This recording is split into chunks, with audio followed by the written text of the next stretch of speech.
Today I'm going to be making one of my favorite soups. It's a chicken soup with Asian inspired ingredients that we're going to be making in Instant Pot. Of course you're going to need a whole chicken. I like to get organic free range chicken whenever they're available. They don't always have it in our grocery store, but I got this one at Trader Joe's. You're going to need some vegetables. You can go with whatever type of vegetables you like. I just happen to have a little bit of cabbage. I have some mushrooms. I have some of my favorite herb, cilantro, and some green onions or scallions, a small onion. We're going to be using lots of garlic, a red chili pepper, some fresh ginger. If you don't have fresh ginger, you can always use the powdered kind. If you have some turmeric fresh, that would be also great in this dish. And for spices, I like to have a little splash of rice vinegar, and I prefer tamari over soy sauce, but you can use that. You can get coconut aminos, Bragg's, whatever you like. And this is a really good seasoning. If you haven't tried this one, Red Boat's fish sauce. There's different brands out there, but the Red Boat is definitely the best one. And a splash of this will really bring out the flavor of your dish. We can use some pepper, salt, and I showed you these before. I like to use my Iodine supplements, which is essentially seaweed, kelp, things like that, that's been made into tiny dried pieces. Doesn't really have a lot of taste to it. Maybe a little tiny bit of salt, but it goes really well in Asian dish, I discovered. So definitely gonna put those in there. We're gonna be putting the mushrooms, the green onions, and the cilantro in after it's already cooked, because we don't want it to get all mushy. And in this batch, I'm also going to be adding some baby spinach at the end after it's cooked. Just some extra veggies in there. The first step will be to chop our vegetables that are going to go in the Instant Pot. We have some cabbage, onion, garlic, ginger, and chili pepper. And we're going to put directly into the bottom of our Instant Pot liner. There are really no set amounts of how much vegetables you need. You just go with whatever you feel like. And if you have other vegetables that you like, you can do that. It's really a basic chicken recipe that I just happen to make a little bit Asian in flavor. You can use other spices also to make it whatever you prefer. You want to have something that's not too big, maybe around this size. Put these in the bottom. Cabbage is one of the vegetables that's actually pretty low in carbs, so it's good for keto. Alright, I think this is good. Not too much. I would say we probably used less than half a head of small cabbage, so not that much. If you don't like spicy food, you can skip the chili, but it does give it a nice heat profile in the background. I'm going to use the seeds and everything in there because I like it to be a little bit spicier. But if you want to use a little bit, you can use a small piece of chili. You can take the insides out. If you leave the ribs inside along with the seeds, you'll get a little bit more spice out of your chili. You can also use jalapeno, that works good too. If you don't have fresh chili or jalapeno, you can use a chili paste. Not a problem. Then we got our onion. And I'm using quite a small onion because you don't want to use too much since it does have a high amount of carbs in it. But I think onion adds a really nice flavor in this dish. I do like the flavor of onion, so I'm going to use a small onion, this one, since it's high in carbs. And I'll just chop it up in bite-sized little pieces. I really like fresh ginger. It has great health benefits and it tastes good. So this is the amount I'm going to use. You can use more or less, you can skip it, or you can use powdered, depending on what you prefer. After peeling our ginger, I'm going to mince it into small pieces.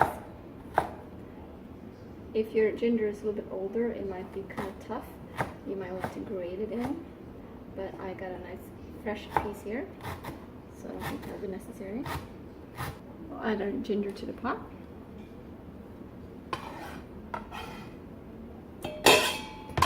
Then for the garlic. So the garlic I had home was actually getting kind of old, so I'm gonna use dried minced garlic instead. It works great to have around in a pinch when you need some garlic and you're all out. So a nice heaping of that in there. Alright, so these are the vegetables that we're going to be using underneath the chicken. So what we're going to do now is place the whole chicken on top of this and add water. If your chicken is still slightly frozen, that's okay. The Instant Pot will definitely take care of that. You want to make sure you remove the inside, especially if it comes in diagonal like on this one. So there are several benefits of cooking a whole chicken in your Instant Pot. First of all, it's economical. It's cheaper to buy whole chicken than pieces. Then you also get the benefits of the broth that you're going to be creating in the Instant Pot. You will actually have a delicious bone broth with all kinds of minerals, collagen, things that are really good for you. This is a soup that we tend to make if someone is coming down with a cold. It's very good for the immune system. So I have already added a splash of rice vinegar in here. You don't have to use rice vinegar. You can use regular white vinegar or skip it. I just like the flavor of it. Some generous splashes of red boatfish sauce. Also not necessary, but I do like the flavor it brings to the dish. We added some ground pepper, half a teaspoon of salt, and you can also adjust your flavorings after the soup is done. I'm going to add a small splash of tamari. You can use soy sauce, but regular soy sauce tends to be very salty, so be careful of that. And these are my go-to helpers to get iodine into my diet. You don't have to use this. It doesn't really add a lot of flavor, but it does add the benefit of iodine. If you, like me, use sea salt all the time, you're not really getting added iodine in there, so this is important for your thyroid health, especially for people like myself who has autoimmune disease of the thyroid. So make sure you get some iodine in there. Alright, I think this is good for now. I'm going to put it in our Instant Pot.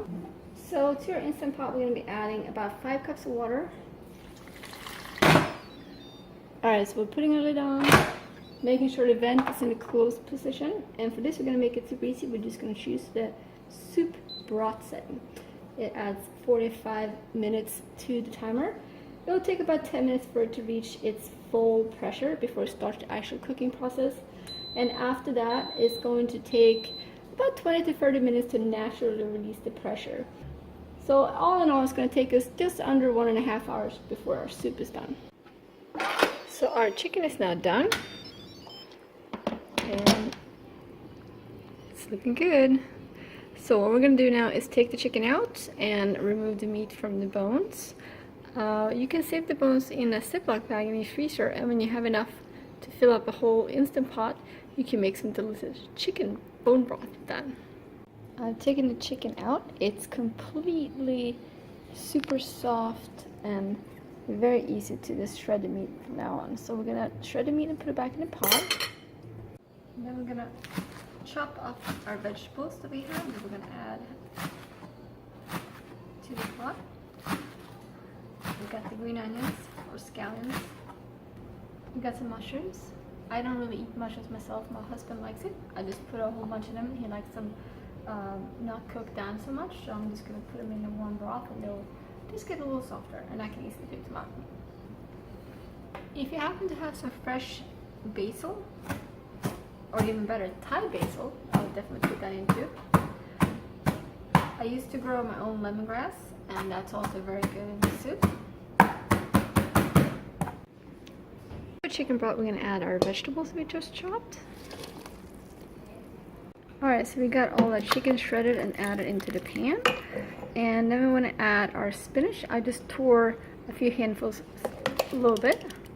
And just want to let them in there, let them sit for a little bit. Don't really need to cook or anything. Just want to get them incorporated in the soup. And then before you serve, you want to do a taste test to see if it's enough salt in there. You can add some more tamari, you can add some more fish sauce, salt, pepper, whatever you think it's needed. So add a little bit more salt and black pepper. I'm going to add a little tiny bit more of the red boat fish sauce. Unless you never tried it, this is one of the best umami flavors you can get out there. It really adds so much depth to your dishes.